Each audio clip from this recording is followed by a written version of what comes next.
أعوذ بالله من الشيطان الرجيم. بسم الله الرحمن الرحيم.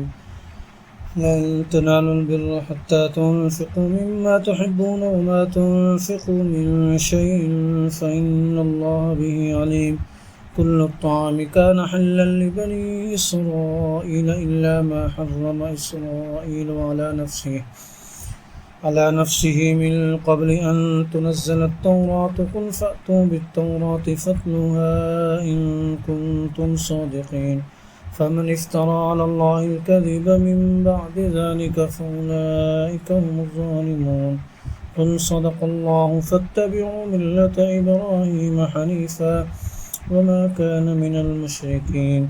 إن أول بيت وضع للناس للذي ببكة مباركا وهدى للعالمين. فيه آيات بينات مقام إبراهيم ومن دخله كان آمنا ولله على الناس حج البيت من استطاع إليه سبيلا ومن كفر فإن الله غني عن العالمين. قل يا أهل الكتاب لم تكفرون بآيات الله والله شهيد على ما تعملون. قل يا أهل الكتاب لم تصدون عن سبيل الله من آمن تبغونها عوجا وأنتم شهداء وما الله بغافل عما تعملون. يا أيها الذين آمنوا إن تطيعوا فريقا من الذين أوتوا الكتاب يردوكم بعد إيمانكم كافرين. وكيف تكفرون وأنتم تتلى عليكم آيات الله وفيكم رسوله ومن يعتصم بالله فقد هدي إلى صراط مستقيم. يا أيها الذين آمنوا اتقوا الله حق تقاته ولا تموتن إلا وأنتم مسلمون واعتصموا بحبل الله جميعا ولا تفرقوا واذكروا نعمة الله عليكم إذ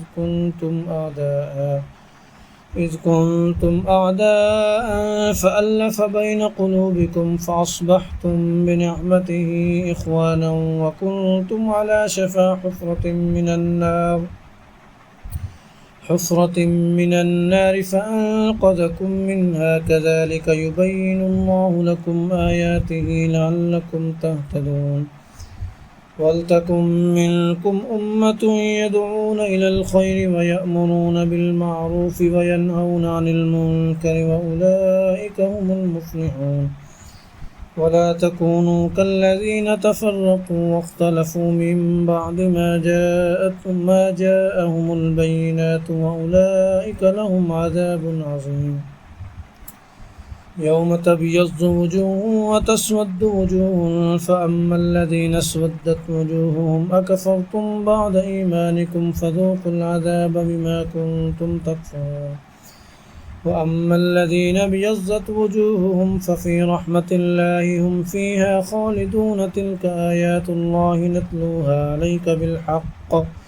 وما الله يريد ظلما للعالمين ولله ما في السماوات وما في الأرض وإلى الله ترجع الأمور. كنتم خير أمة أخرجت للناس تأمرون بالمعروف وتنهون عن المنكر وتؤمنون بالله. ولو آمن أهل الكتاب لكان خيرا لهم منهم المؤمنون وأكثرهم الفاسقون. لن يضروكم إلا أذى وإن يقاتلوكم يولوكم الأدبار ثم لا ينصرون. ضربت عليهم الذلة أينما ثقفوا إلا بحبل من الله وحبل من الناس وباءوا بغضب من الله وضربت عليهم المسكنة. ذلك بأنهم كانوا يكفرون بآيات الله ويقتلون الأنبياء بغير حق. ذلك بما عصوا وكانوا يعتدون. ليسوا سواء من أهل الكتاب أمة قائمة يتلون آيات الله آناء الليل وهم يسجدون. يؤمنون بالله واليوم الآخر ويأمرون بالمعروف وينهون عن المنكر ويسارعون في الخيرات وأولئك من الصالحين وما يفعلوا من خير فلن يكفروه والله عليم بالمتقين إن الذين كفروا لن تغني عنهم أموالهم ولا أولادهم من الله شيئا وأولئك أصحاب النار هم فيها خالدون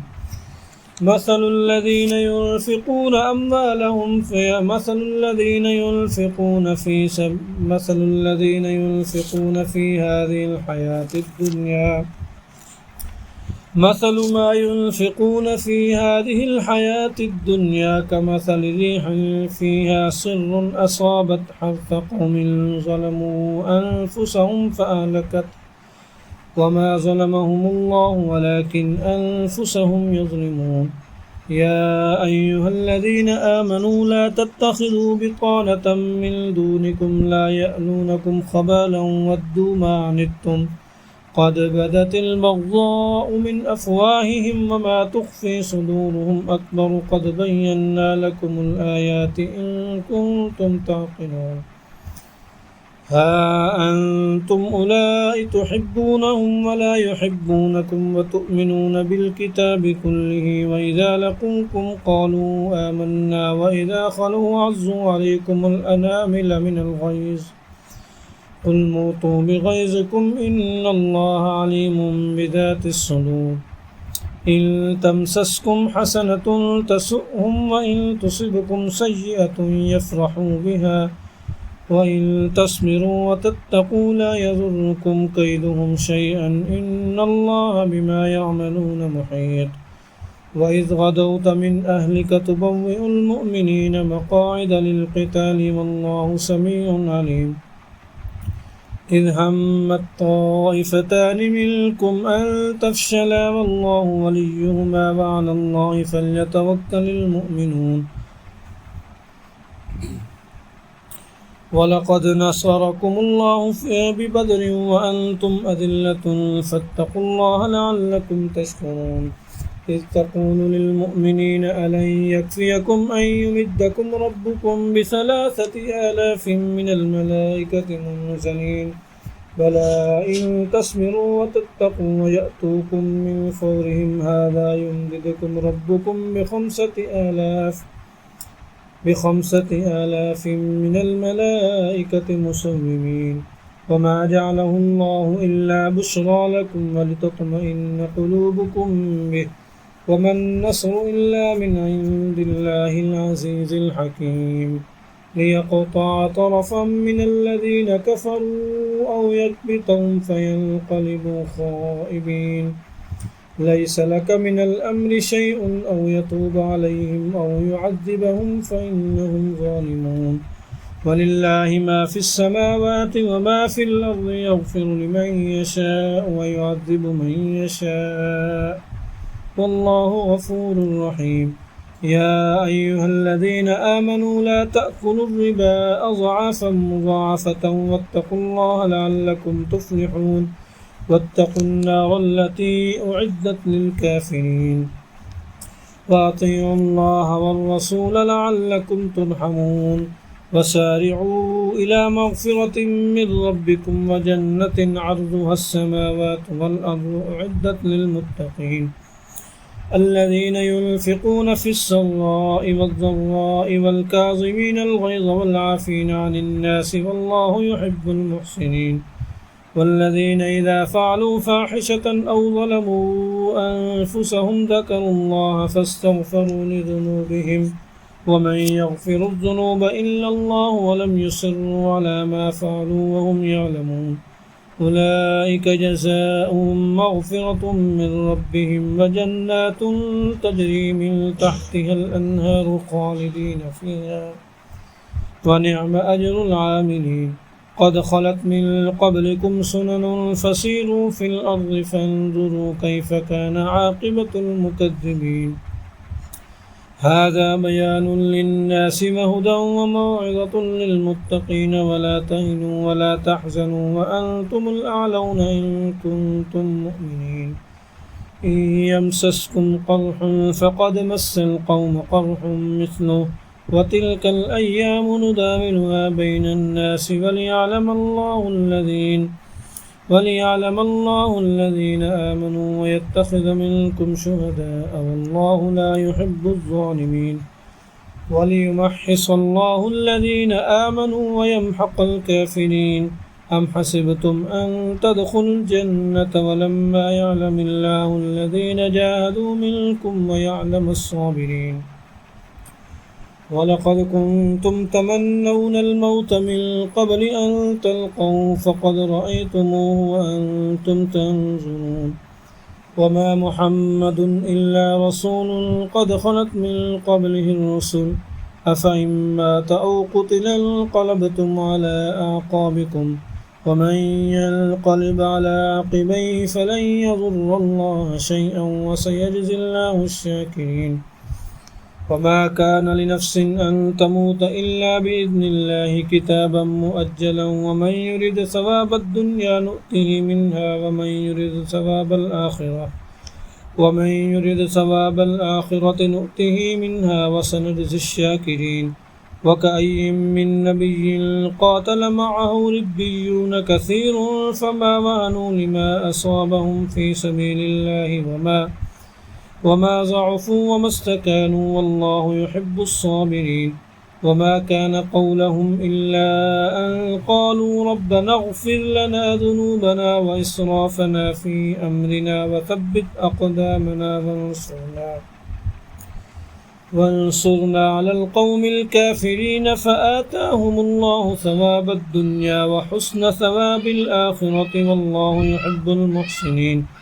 يا أيها الذين آمنوا إن تطيعوا الذين كفروا يردوكم على أعقابكم فتنقلبوا خاسرين بل الله مولاكم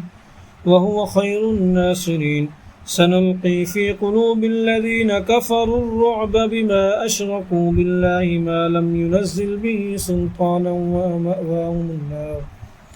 وبئس مثوى الظالمين ولقد صدقكم الله وعده إذ تحسونهم بإذنه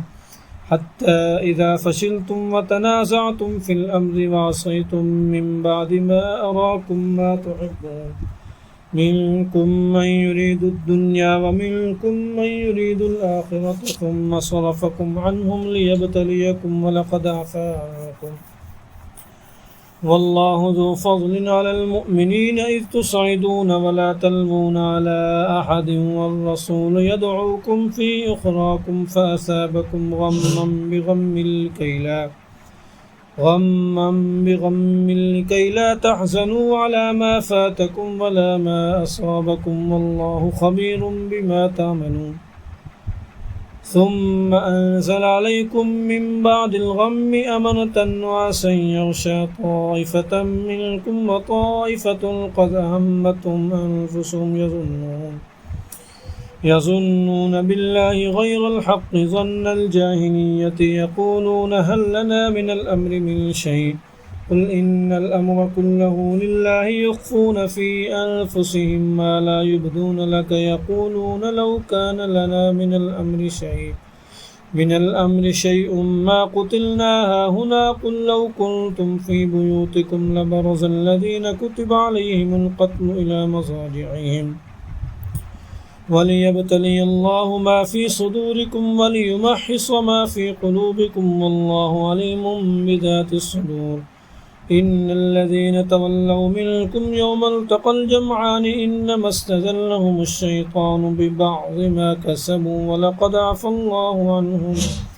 إن الله غفور حليم يا أيها الذين آمنوا لا تكونوا كالذين كفروا وقالوا لإخوانهم إذا ضربوا في الأرض أو كانوا غزا لو كانوا عندنا ما ماتوا وما قتلوا ليجعل الله ذلك حسرة في قلوبهم والله يحيي ويميت والله بما تعملون بصير ولئن قتلتم في سبيل الله أو متم لمغفرة من الله ورحمة خير مما يجمعون ولئن متم أو قتلتم لإلى الله تحشرون فبما رحمة من الله لنت لهم ولو كنت فظا غليظ القلب لانفضوا من حولك فاعف عنهم واستغفر لهم وشاورهم في الأمر فإذا عزمت فتوكل على الله إن الله يحب المتوكلين إن ينصركم الله فلا غالب لكم وإن يخذلكم فمن ذا الذي ينصركم من بعده وعلى الله فليتوكل المؤمنون وما كان لنبي أن يغل ومن يغل يأت بما غل يوم القيامة ثم توفى كل نفس ما كسبت وهم لا يظلمون أفمن اتبع رضوان الله كمن باء بسخط من الله ومأواه جهنم وبئس المصير هم درجات عند الله والله بصير بما يعملون لقد من الله على المؤمنين إذ بعث فيهم رسولا من أنفسهم يتلو عليهم آياته ويزكيهم ويعلمهم الكتاب والحكمة وإن كانوا من قبل لفي ضلال مبين أولما أصابتكم مصيبة قد أصبتم مثليها قلتم أن هذا قل هو من عند أنفسكم إن الله على كل شيء قدير وما أصابكم يوم التقى الجمعان فبإذن الله وليعلم الذين نافقوا وقيل لهم تعالوا قاتلوا في سبيل الله أو ادفعوا قالوا لو نعلم قتالا لاتبعناكم هم للكفر يومئذ أقرب منهم للإيمان يقولون بأفواههم ما ليس في قلوبهم والله أعلم بما يكتمون الذين قالوا لإخوانهم وقعدوا لو أطاعونا ما قتلوا قل فادرءوا عن أنفسكم الموت إن كنتم صادقين ولا تحسبن الذين قتلوا في سبيل الله أمواتا بل أحياء عند ربهم يرزقون فرحين بما آتاهم الله من فضله ويستبشرون بالذين لم يلحقوا بهم من خلفهم ألا خوف عليهم ولا هم يحزنون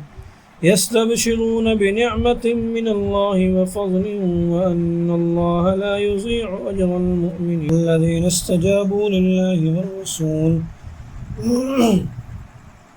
والرسول من بعد ما أصابهم القرح للذين أحسنوا منهم واتقوا أجر عظيم الذين قال لهم الناس إن الناس قد جمعوا لكم فاخشوهم فزادهم إيمانا وقالوا حسبنا الله ونعم الوكيل فانقلبوا بنعمة من الله ورضوان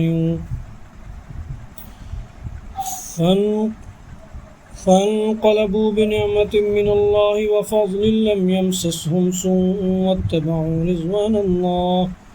والله ذو فضل عظيم إنما ذلكم الشيطان يخوف أولياءه فلا تخافوهم وخافون إن كنتم مؤمنين ولا يحزنك الذين يسارعون في الكفر إنهم لن يضروا الله شيئا يريد الله ألا يجعل لهم حظا في الآخرة ولهم عذاب عظيم إن الذين اشتروا الكفر بالإيمان لن يضروا الله شيئا ولهم عذاب أليم ولا يحسبن الذين كفروا أنما نملي لهم خير لأنفسهم إنما نملي لهم ليزدادوا إثما ولهم عذاب مهين ما كان الله ليذر المؤمنين على ما أنتم عليه حتى يميز الخبيث من الطيب وما كان الله ليطلعكم على الغيب ولكن الله يجتبي من رسله من يشاء فآمنوا بالله ورسله وإن تؤمنوا وتتقوا فلكم أجر عظيم ولا يحسبن الذين يبخلون بما آتاهم الله من فضله هو خيرا لهم بل هو شر لهم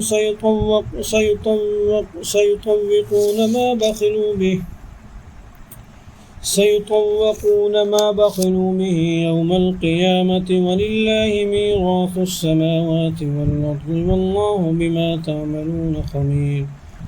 لقد سمع الله قول الذين قالوا إن الله فقير ونحن أغنياء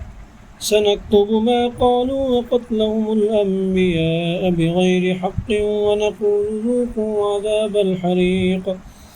ذلك بما قدمت أيديكم وأن الله ليس بظلام للعبيد الذين قالوا إن الله عهد إلينا ألا نؤمن لرسول حتى يأتينا بقربان تأكله النار قل قد جاءكم رسل من قبلي بالبينات وبالذي قلتم فلم قتلتموهم إن كنتم صادقين فإن كذبوك فقد كذب رسل من قبلك جاءوا بالبينات والزبر والكتاب المنير كل نفس ذائقة الموت وإنما توفون أجوركم يوم القيامة فمن زحزح عن النار وأدخل الجنة فقد فاز وما الحياة الدنيا إلا متاع الغرور لتبلغن في أموالكم وأنفسكم ولتسمعن من الذين أوتوا الكتاب من قبلكم ومن الذين أشركوا أذى كثيرا وإن تصبروا وتتقوا فإن ذلك من عزم الأمور وإذ أخذ الله ميثاق الذين أوتوا الكتاب لتبيننه للناس ولا تكتمونه فنبذوه وراء ظهورهم واشتروا به ثمنا قليلا فبئس ما يشترون لا تحسبن الذين يفرحون بما أتوا ويحبون أن يحمدوا بما لم يفعلوا فلا تحسبنهم بمفازة من العذاب ولهم عذاب أليم ولله ملك السماوات والأرض والله على كل شيء قدير إن في خلق السماوات والأرض واختلاف الليل والنهار لآيات لأولي الألباب الذين يذكرون الله قياما وقعودا وعلى جنوبهم ويتفكرون في خلق السماوات والأرض ربنا ما خلقت هذا باطلا سبحانك فقنا عذاب النار ربنا إنك من تدخل النار فقد أخزيته وما للظالمين من أنصار ربنا إننا سمعنا مناديا ينادي للإيمان أن آمنوا بربكم فآمنا ربنا فاغفر لنا ذنوبنا وكفر عنا سيئاتنا وتوفنا مع الأبرار ربنا وآتنا ما وعدتنا على رسلك ولا تخزنا يوم القيامة إنك لا تخلف الميعاد فاستجاب لهم ربهم أني لا أضيع عمل عامل منكم من ذكر أو أنثى بعضكم من بعض فالذين هاجروا وأخرجوا من ديارهم وأوذوا في سبيلي وقاتلوا وقتلوا لأكفرن عنهم سيئاتهم ولأدخلنهم جنات تجري من تحتها الأنهار ثوابا من عند الله والله عنده حسن الثواب لا يغرنك تقلب الذين كفروا في البلاد متاع قليل ثم مأواهم جهنم وبئس المهاد لكن الذين اتقوا ربهم لهم جنات تجري من تحتها الأنهار خالدين فيها نزلا من عند الله وما عند الله خير للأبرار وإن من أهل الكتاب لمن يؤمن بالله وما أنزل إليكم وما أنزل إليهم خاشعين لله لا يشترون بآيات الله ثمنا قليلا أولئك لهم أجرهم عند ربهم إن الله سريع الحساب يا أيها الذين آمنوا اصبروا وصابروا ورابطوا واتقوا الله لعلكم تفلحون بسم الله الرحمن الرحيم يا أيها الناس اتقوا ربكم الذي خلقكم من نفس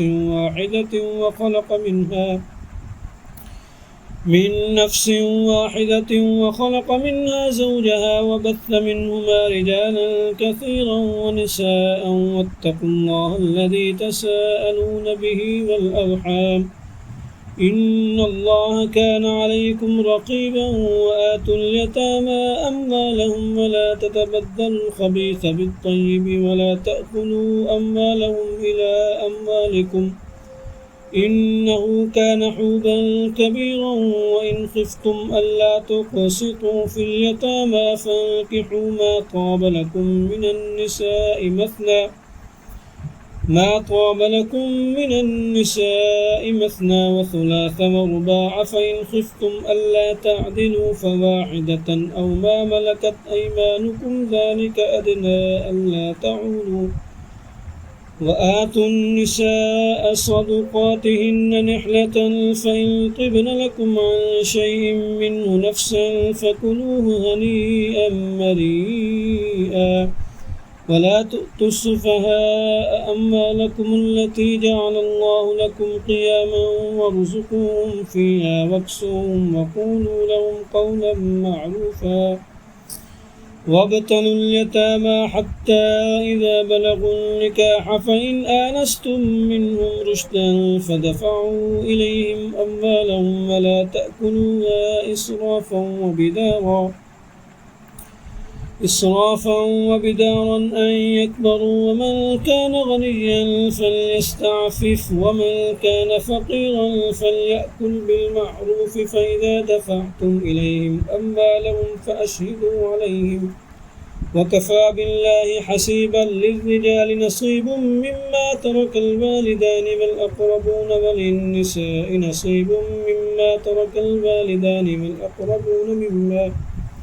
والأقربون مما قل منه أو كثر نصيبا مفروضا وإذا حضر القسمة أولو القربى واليتامى والمساكين فارزقوهم منه وقولوا لهم قولا معروفا وليخشى الذين لو تركوا من خلفهم ذرية ضعافا خافوا عليهم فليتقوا الله وليقولوا قولا سديدا إن الذين يأكلون أموال اليتامى ظلما إنما يأكلون في بطونهم نارا وسيصلون سعيرا يوصيكم الله في أولادكم للذكر مثل حظ الأنثيين فإن كن نساء فوق 2 فلهن ثلثا ما ترك وإن كانت واحدة فلها النصف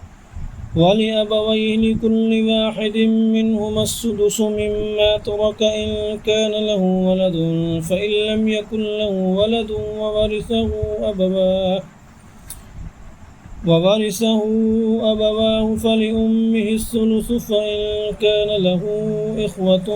فلأمه السدس من بعد وصية يوصي بها أو دين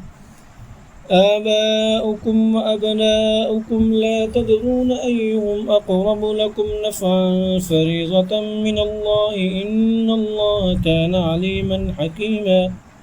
ولكم نصف ما ترك أزواجكم إن لم يكن لهن ولد فإن كان لهن ولد فلكم الربع مما تركن من بعد وصية من بعد وصية يوصين بها أو دين ولهن الربع مما تركتم إن لم يكن لكم ولد فإن كان لكم ولد فلهن الثمن مما تركتم من بعد وصية توصون بها أو دين وإن كان رجل يورث كلالة أم امرأة وله أخ أو أخت فلكل واحد منهما السدس فإن كانوا أكثر من ذلك فهم شركاء في الثلث من بعد وصية يوصى بها أو دين غير مضار وصية من الله والله عليم حليم تلك حدود الله ومن يطع الله ورسوله يدخله جنات تجري من تحتها الأنهار خالدين فيها وذلك الفوز العظيم ومن يعص الله ورسوله ويتعد حدوده يدخله نارا خالدا فيها وله عذاب مهين واللاتي يأتين الفاحشة من نسائكم فاستشهدوا عليهن 4 منكم فإن شهدوا فأمسكوهن في البيوت حتى يتوفاهن الموت أو يجعل الله لهن سبيلا واللذان يأتيانها منكم فآذوهما فإن تابا وأصلحا فأعرضوا عنهما إن الله كان توابا رحيما إنما التوبة على الله للذين يعملون السوء بجهالة ثم يتوبون من قريب فأولئك يتوب الله عليهم وكان الله عليما حكيما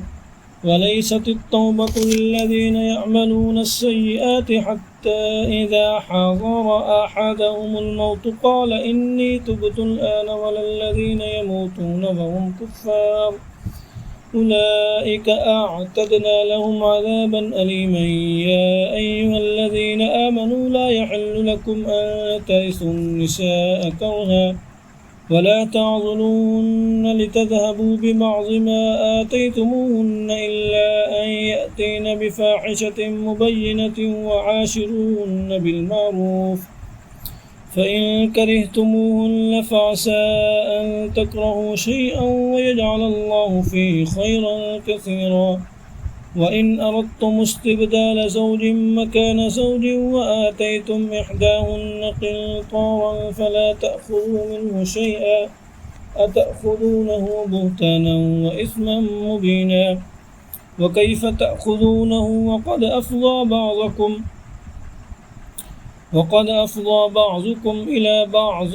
وأخذن منكم ميثاقا غليظا ولا تنكحوا ما نكح آباؤكم من النساء إلا ما قد سلف إنه كان فاحشة ومقتا وساء سبيلا حرمت عليكم أمهاتكم وبناتكم وأخواتكم وعماتكم وخالاتكم وبنات الأخ وبنات الأخت وأمهاتكم اللاتي أرضعنكم وأخواتكم من الرضاعة وأمهات نسائكم وربائبكم اللاتي في حجوركم من نسائكم اللاتي دخلتم بهن فإن لم تكونوا دخلتم بهن فلا جناح عليكم وحلائل أبنائكم الذين من أصلابكم وأن تجمعوا بين الأختين إلا ما قد سلف إن الله كان غفورا رحيما